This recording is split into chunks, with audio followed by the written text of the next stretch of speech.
शर्मिला, आपके ख्याल में ख्वाजा साद रफीक ये दुरुस्त कह रहे हैं कि आप लोगों का जो अलायंस था वो सिर्फ अदम एतमाद की हद तक और 16 माह की हुकूमत की हद तक था, आगे का नहीं था? शुक्रिया शाहिद साहब। देखिए, हमने पीडीएम बनाई थी और फिर हमें जाहिर बात है जो वजूहात आपके सामने उसकी वजह से पीडीएम छोड़नी पड़ी, लेकिन वोट ऑफ नो कॉन्फिडेंस का लाना और तमाम पीडीएम की जमातों को कायल करना ये भी पीपल्स पार्टी की कामयाबी थी। जब वोट ऑफ नो कॉन्फिडेंस कामयाब हुआ, इन हाउस चेंज आया, तो जाहिर बात है कि हमने अपोजिशन लीडर को ये मौका दिया कि वो हुकूमत बनाए, जो कि शहबाज शरीफ साहब थे। अच्छा, हमारा अलायंस नहीं था, हम कोalition गवर्नमेंट के अंदर उनके साथ थे, हमारे पास 10 वजारतें थी। जहां तक ताल्लुक है अगले इलेक्शंस का कि उन इलेक्शंस में किस तरीके से लड़ना है, किसके साथ लड़ना है, तो पीपल्स पार्टी हमेशा खुद लड़ती है। हमें किसी की बेसाखी की या किसी की अलायंस की जरूरत नहीं पड़ती है और इंशाल्लाह हम इस इलेक्शंस में खुद ही जाएंगे। बाकी अगर किसी जमात को अलायंस बनाना है, इत्तेहाद बनाना है, तो of course this part of the political process. इसमें किसी को कोई किसी किस्म की कबाहत नहीं होनी चाहिए, ना ही हमें है। अच्छी बात है, अलायंस बनाएं, कोशिश करें। बिलखुसूस सिंध के अंदर, जहां पर मैं वाज़े तौर पे ये कहना चाहूंगी कि एक तो पीएमएलएन का कोई वजूद ही नहीं है, कराची में भी नहीं है, और उससे आगे निकलते चले जाएं हैदराबाद से लेके कश्मीर तक कोई वजूद ही नहीं है। एमक्यूएम की ऑफ कोर्स यूनिफिकेशन हुई है उनके वोट से, लेकिन पहले से बहुत ज्यादा कम है, क्योंकि जब वो डिवाइड हुए थे between Bahadrabad and PIB colony वाला, इनका कोई ग्रुप बने थे। अब खैर यूनिफिकेशन हुई है, वो मुस्तफा कमाल थे, अलग थे, आगे पीएसपी और अच्छी बात है, लेकिन मुझे नहीं पता कि जी वो पीएफपी, मुझे तो नाम भी एक्चुअली याद नहीं, इट्स इनकॉन्स्पिक्यूअस पार्टी। बात यह है कि किसको किससे फायदा होगा ये समझ नहीं आ रहा, क्योंकि एमक्यूएम को पीएमएलएन से फायदा तो नहीं हो सकता, क्योंकि उनका तो वोट ही नहीं है। पीएमएलएन को एमक्यूएम से शायद फायदा कुछ हो जाए, लेकिन ये वक्त ही बता सकता है। बहरहाल गुड लक टू देम। जो बात दोनों ने रिस्पॉन्ड की, डॉक्टर नौशीन इफ्तिखार साहिबा ने और किश्वर ज़हरा साहिबा ने, लेकिन किश्वर ज़हरा साहिबा और नौशीन इफ्तिखार साहिबा आपकी इस पॉइंट से एग्री नहीं करती कि इस अलायंस का किसी एक फरीक को फ़ायदा होगा, दूसरे को नहीं होगा। उन दोनों को लगता है कि दोनों फरीकैन को फ़ायदा होगा। यहाँ तक कि JUI फे भी ये समझती है कि अगर JDA, JUI फे और PMLN मिल के अंदरूनी सिंध, जो जिसे हम दही सिंध कहते हैं, वहाँ पर अगर लड़ते हैं तो पीपल्स पार्टी के लिए प्रॉब्लम्स हो सकती हैं। तो आपके ख्याल में अभी तक ऑल इज़ वेल है आपकी तरफ शर्मिला? शाहिद साहब, हमारे तरफ of course all is well. पहले भी GDA बनी थी पीपल्स पार्टी के खिलाफ पूरे सिंध में, कोई खातर खान को फायदा नहीं हुआ। पीपल्स पार्टी ने पहले से ज्यादा सीटें उठाई। ये 2018 के इलेक्शन की मैं बात कर रही हूँ। अब आ जाते हैं फायदा क्या है इन दोनों जमातों को एक दूसरे से अलायंस बनाने का। जिस तरह मैंने पहले कहा कि ठीक है, नौशीन साहबा क्योंकि शी रिप्रेजेंट्स पीएमएलएन, तो ऑफ कोर्स जाहिर बात है वो कहेंगी कि जी कराची में सीटें लेंगे, फला करेंगे, मोबिलाइजेशन। हवा का जो रुख है ना वो पीएमएलएन की तरफ है, ये आप भी समझ सकते हैं, समझदार सहाफी हैं, मैं भी समझती हूँ। नौशीन साहबा ऑल्सो रियलाइजेस और एमक्यूएम ऑल्सो रियलाइजेस। किश्वर साहबा की मैं बड़ी इज्जत करती हूँ, मेरी बहुत सीनियर और बहुत प्यारी बड़ी बाजी हैं।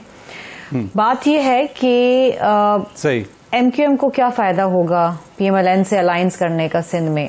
वोट तो नहीं मिलने वाले, पीएमएलएन के वोट ही नहीं है, ठीक है, ये एक हकीकत है, ग्राउंड रियलिटी। अब इसको कोई ना मानना चाहे तो वो और बात है, लेकिन जब पीएमएलएन हुकूमत बनाएगी वफाक में, तो जाहिरी बात है कि एमक्यूएम को ये फायदा होगा कि वो वफाक में उनके साथ कोलिशन गवर्नमेंट बनाएंगे। They will get few ministries, 2-3 जितनी भी। और पीएमएलएन को ये फायदा होगा कि वैसे तो उनको उनकी जमानतें जब्त हो जाती हैं यहाँ पर, लेकिन एमक्यूएम के साथ अगर मिलके लड़ेंगे इलेक्शन तो वो इतने बुरे हालात नहीं रहेंगे।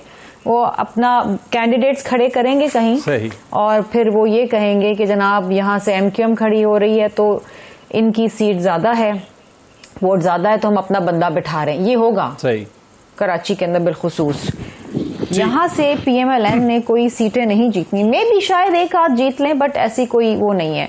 तो दोनों जमातों को एक तो ऑप्टिक्स का भी फायदा है और फिर जो आगे हुकूमत बनाने जाएंगे वहां पर इनको फायदा होगा। So it's a marriage of convenience for both of them. JUI फे, राशिद महमूद सुमरो। जी देखिए, JUIFA के वोट्स हैं कुछ हलकों के अंदर, बिल्कुल हैं, इसमें कोई दो राय नहीं है। और वहां पर अगर PMLN को उनसे फायदा नहीं है ना, ये फिर यही होगा कि वफाक के अंदर कोalition गवर्नमेंट अगर बनती है तो फिर उनको वहां पर वजारतें मिल जाएंगी, वरना PMLN का तो कोई वोट है ही नहीं ना, अनफॉर्चुनेटली। मैं खुशी से नहीं कह रही हूँ। शर्मिला, आपके ख्याल में आपने जो बात की, दोनों आपके जो पैनलिस्ट हैं वो उससे एग्री नहीं करते, वो कहते हैं कि एक इब्तदा हो चुकी है और सिंध में पीपल्स पार्टी के लिए आप लोग मुश्किलात पैदा वो कर सकते हैं। शायद साहब, मेरा ख्याल है कि केशवर साहिबा ने तो एक हद तक मेरी बात तस्लीम ही कर ली, इससे ज्यादा तो शायद वो कर भी ना पाए कि रूरल सिंध के अंदर तो इतना एज सच कोई वजूद नहीं है। हाँ ठीक है, ये बात एक हद तक सही कह रही हैं कि इनके डेफिनेटली वोट्स होंगे, और इनके वोट्स थे इंटीरियर सिंध के अंदर, इनके थे। सखर में इनकी सीट थी। मेरे दादा हामिद हुसैन फारूकी खुद सखर से इलेक्शन लड़ते थे, PS1 सखर उनकी सीट थी, वहां से इलेक्ट होते थे। वो उर्दू स्पीकिंग थे, महाजिर थे, और कुछ साल कबल तक MQM का ही मेंबर वहां से इलेक्ट होता था पिछले दौर के अंदर। अब 2018 के अंदर खुर्शीद शाह साहब के बेटे जो है वहां से इलेक्ट हुए, लेकिन दे लॉस्ट देयर वोट्स, इनके वोट्स गिरे जब ये डिवीजन हुई इनकी। वो for whatever reason deliver नहीं किया, जो भी हुआ फला हुआ। अब बहुत सारी नेगेटिविटी भी तो है ना इस जमात के साथ, मतलब चाइना कटिंग फला, बहुत सारी चीजें, मैं माजी में नहीं जाऊंगी, लेकिन इनके वोट्स टूटे, इनकी सीटें गईं। एक वक्त था कि इनके 20-25 MNAs होते थे, अब इनके 5 से 6 MNAs हैं, तो ये इशू इनके साथ रहा है। लेकिन इसमें आई एम श्योर अगर यूनिफिकेशन हुई है, ये जाहिरी बात एक्सपेक्ट करेंगे कि ज्यादा सीटें शायद लें, मे बी ले लें, मे बी ना ले सकें, जितनी इनकी ख्वाहिश है। लेकिन बात यह है कि अगेन मैंने कहा ना कि MQM को PMLN से फायदा नहीं होने वाला अलायंस से सिंध में वोटों की हद तक।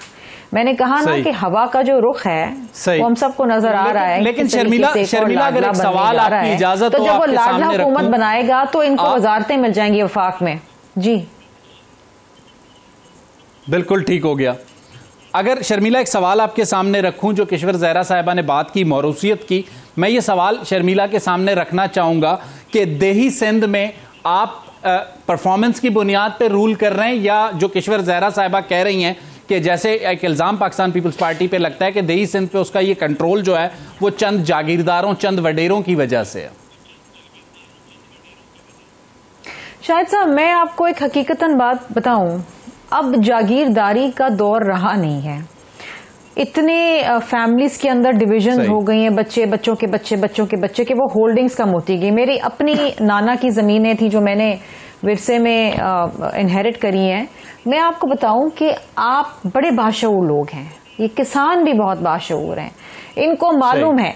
अभी सैलाब जब आया था, ये माहौलियाती तब्दीली के नतीजे के अंदर, वो चीजें वो कहते हैं हमें ये चाहिए, हमें चाहिए, वो समझते हैं।